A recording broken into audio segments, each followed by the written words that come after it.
Recent ಆಗಿ CM ಮುಂದೆ ಮಾತು ಹೇಳಿದ್ರು, ಈ ರೈಲ್ವೆ ಟ್ರ್ಯಾಕಿಗೆ ಜಾಗ ಕೊಡ್ಬೇಕಾದ್ರೆ ನಾವ್ ಯಾಕೆ ಕೊಡ್ಬೇಕು, ಅದೇ ತಗೊಳ್ಳೋದು ರೈಲ್ವೆ ಇಲಾಖೆ ನಾವೇ. ಇದು ಫೆಡರಲ್ ಸ್ಟ್ರಕ್ಚರ್. ಸಿದ್ದರಾಮಯ್ಯ ಯಾರು, ನಾನು ಯಾರು, ಇನ್ನೊಬ್ಬ ಯಾರು, ದಾಸಯ್ಯ ಯಾರು ಅನ್ನೋದಕ್ಕಿಂತ ದೊಡ್ಡದು ದೇಶ.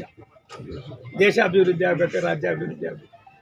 ರಾಜ್ಯ ಅಭಿವೃದ್ಧಿ ಆಗಬೇಕಾದ್ರೆ ಜಿಲ್ಲೆನೂ ಅಭಿವೃದ್ಧಿ ಆಗಬೇಕು, ತಾಲೂಕು ಆಗಬೇಕು, ಹೋಬಳಿ ಆಗಬೇಕು, ಪಂಚಾಯತಿ ಆಗಬೇಕು, ಹಳ್ಳಿಗಳು ಆಗಬೇಕು. ಸಿದ್ದರಾಮಯ್ಯನವರು ಯಾವ ನೀತಿಯಲ್ಲಿ ಅವ್ರು ಹೇಳಿದರೆ ನನಗನ್ಸದೆ ಅವ್ರು 2 ಸಾರಿ ಮುಖ್ಯಮಂತ್ರಿ ಆಗಿ ಆ ರೀತಿ ಭಾವನೆ ಏನಾದ್ರು ಅವ್ರ ಹಿಡಿದಲ್ಲಿದ್ದರೆ ಈ ದೇಶದ ವ್ಯವಸ್ಥೆಯನ್ನು ಅವ್ರು ಅರ್ಥ ಮಾಡ್ಕೊಳ್ಳಿಲ್ಲ ಅನ್ಸೋದು. ದೃಷ್ಟಿಯಿಂದ ಮಾತುಕತೆ ನಡೆಸಬಹುದಲ್ಲ ಸರ್? ನಾವು ನಿರೀಕ್ಷೆ ಕೋಲಾರದಿಂದ ಬೆಂಗಳೂರು ಬೇಕಾಗಿರುವಂತ ಒಂದು ನಿಮಿಷ, ನಾನು ನೀವು ಬೇಡ ಅಂದರೂ ಮಾತುಕತೆ ನಡೆಸ್ತೀನಿ, ಬೇಕು ಅಂದರೂ ನಡೆಸ್ತೀನಿ, ಅವ್ರ ಮನೆ ಬಾಗಿಲಿಗೂ ಹೋಗ್ತೀನಿ. ಭಾರತ ಸರ್ಕಾರದಲ್ಲಿ ರಾಷ್ಟ್ರದ ಪ್ರಧಾನಮಂತ್ರಿಗಳಿಗೆ ಯಾವ ರೀತಿ ನಮಗೆ ಪ್ರಧಾನಮಂತ್ರಿಗಳ ಒಂದು ಆನಂದ ಆಯ್ತದೆ ಇಂಥವೆಲ್ಲ ಮಾಡಿದಾಗ ರಾಜ್ಯ ಮತ್ತು ರಾಜ್ಯ ಮಾಡ್ತಾರೆ. ನನಗನ್ಸದೆ ಯಾತಕ್ಕೋಸ್ಕರ ನಿಮ್ಮ ಹತ್ರ ಹಂಗೆ ಹೇಳಿದ್ರು ಸಿದ್ದರಾಮಯ್ಯನವರು, ಅವ್ರು ಹೇಳಿದಾರೋ ಇಲ್ಲ ನಿಮ್ದು ಅನ್ನೋದು ಅದು ಗೊತ್ತಿಲ್ಲ ನನಗೆ. ಕೇಂದ್ರ ಸರ್ಕಾರ ಕೊಡಬೇಕು. ಒಂದು ನಿಮಿಷ ತಾಳಿ, ಯಾವ ರಾಜ್ಯಕ್ಕೆ ಕೊಡಬೇಕು ಭಾರತ ಸರ್ಕಾರ? ನಿಜ,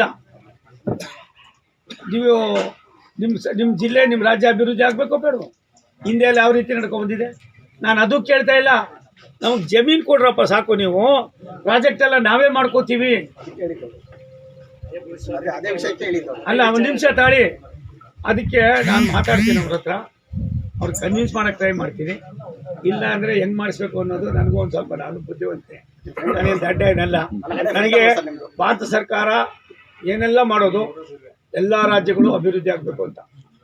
ಎಲ್ಲ ರಾಜ್ಯಗಳು ಅಭಿವೃದ್ಧಿ ಆಗಬೇಕು ಅಂದಾಗ ರಾಜ್ಯ ಸರ್ಕಾರಕ್ಕೂ ಕೂಡ ಅದರ ಭಾವನೆಯಲ್ಲೇ ಇರಬೇಕಾಯ್ತದೆ. 4 ಲಕ್ಷ ಚಿಲ್ಲರೆ ಕೋಟಿ ನಾವು ಆದಾಯ ಮಂಡನೆ ಮಾಡ್ತೀವಿ ಅಂತೀರಿ. ನಾವು ಕೇಳೋದೆಲ್ಲನೂ ಸೇರಿದ್ರೆ ಮ್ಯಾಕ್ಸಿಮಮ್ ಒಂದು ವರ್ಷಕ್ಕೆ 1,000 ಕೋಟಿ ನಿಮ್ಮಂದ ಲ್ಯಾಂಡ್ ಕೊಡಿ ಅಂತೀವಿ. ನಾವೆಷ್ಟು ಕೊಡ್ತಾ ಇದ್ದೀವಿ ನಿಮಗೆ? ಭಾರತ ಸರ್ಕಾರದಿಂದನೇ ಮಾಡೋಣ. ಎಲ್ಲೆಲ್ಲಿ ROB ಜಾಗನೂ ಬೇಕೋ ಅಕ್ವಿಜೇಷನ್ನು ಕೂಡ ನಾವೇ ಮಾಡ್ಕೊಳ್ಳೋಣ. ಅಪ್ರೋಚ್ ರೋಡನ್ನು ಮಾತ್ರ ಆಯಾ ರಾಜ್ಯ ಸರ್ಕಾರಗಳು ಮಾಡಲಿ ಅಂತ ಒಂದು ಒಳ್ಳೆ ಯೋಜನೆ ಕೊಟ್ಟಾದ ಮೇಲೆ ಭಾರತ ಸರ್ಕಾರ 50 ವರ್ಷದಲ್ಲಿ ಮಾಡಿದಂಥದ್ದು 3,500-4 ಸಾವಿರ ROBಗಳು. ಮೋದಿಜಿಯವರು 10 ವರ್ಷದಲ್ಲಿ 13,200 ROBಗಳನ್ನು ಮಾಡಿದ್ದಾರೆ. ಕರ್ನಾಟಕದಲ್ಲಿ 600ಕ್ಕೂ ಮೇಲ್ಪಟ್ಟು ನಮ್ಮ ಕಾಲದಲ್ಲಿ ಆಗಿವೆ. ಇನ್ನೂ ಇವಾಗ 100 ಕಿಲೋಮೀಟರ್ ದೂರದಲ್ಲಿ ಯಾವ್ಯಾವ್ದಿದ್ದ ಅದೆಲ್ಲವನ್ನು ಮಾಹಿತಿ ತರಿಸಿದ್ದೀನಿ. ಇನ್ನೊಂದು 15-20 ದಿವಸದಲ್ಲಿ ಜಾಸ್ತಿ ತುಮಕೂರಿಗೆ ಎಲ್ಲವೂ ಆಗೋಗಿದೆ.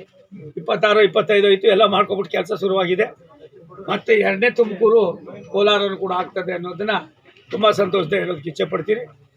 ನಾನು ಇವತ್ತು ಬಂದಿದ್ದ ಉದ್ದೇಶ ಇಷ್ಟೇ, ನಿಮ್ಮ ಲೋಕಸಭಾ ಸದಸ್ಯರ ವಿನಯವಂತಿಕೆ, ಆತನ ನಡವಳಿಕೆ, ಆತನ ಸಂಸ್ಕಾರ ಪ್ರಾಯಶಃ ನನಗನ್ನಿಸ್ತದೆ ನಾನೊಬ್ಬನೇ ಇಲ್ಲ, ನನ್ನಂಥ 100 ಜನ MP ಗಳು ಇವತ್ತು ಅವ್ರನ್ನ ಅಲ್ಲಿ ನನಗಿಂತ ಜಾಸ್ತಿ ಶ್ಲಾಘನೆ ಮಾಡ್ತಾಯಿದ್ದಾರೆ. ಒಳ್ಳೆಯವ್ರು ಕಳಿಸ್ಕೊಟ್ಟಿದ್ದೀರಿ.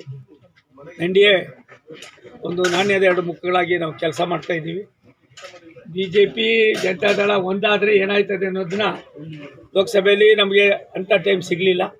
ಮುಂದಿನ ದಿನಗಳಲ್ಲಿ ಅದಕ್ಕೆ ತುಂಬ ಹೆಚ್ಚಿನ ಆದ್ಯತೆಯನ್ನು ಕೂಡ ಸಿಗ್ತದೆ ಅನ್ನೋದನ್ನ ಹೇಳಿ ಇವತ್ತು ನಾನು ನಿಮಗೆ ಇಲ್ಲಿ ಬರೋಕ್ಕೆ ಹೇಳಿದ್ದು ನಿಮ್ಮನ್ನು ನೋಡೋಕ್ಕೋಸ್ಕರ ಬಂದಿದ್ದೀರಿ. ನಿಮಗೆಲ್ಲ ಒಳ್ಳೆಯದಾಗಲಿ.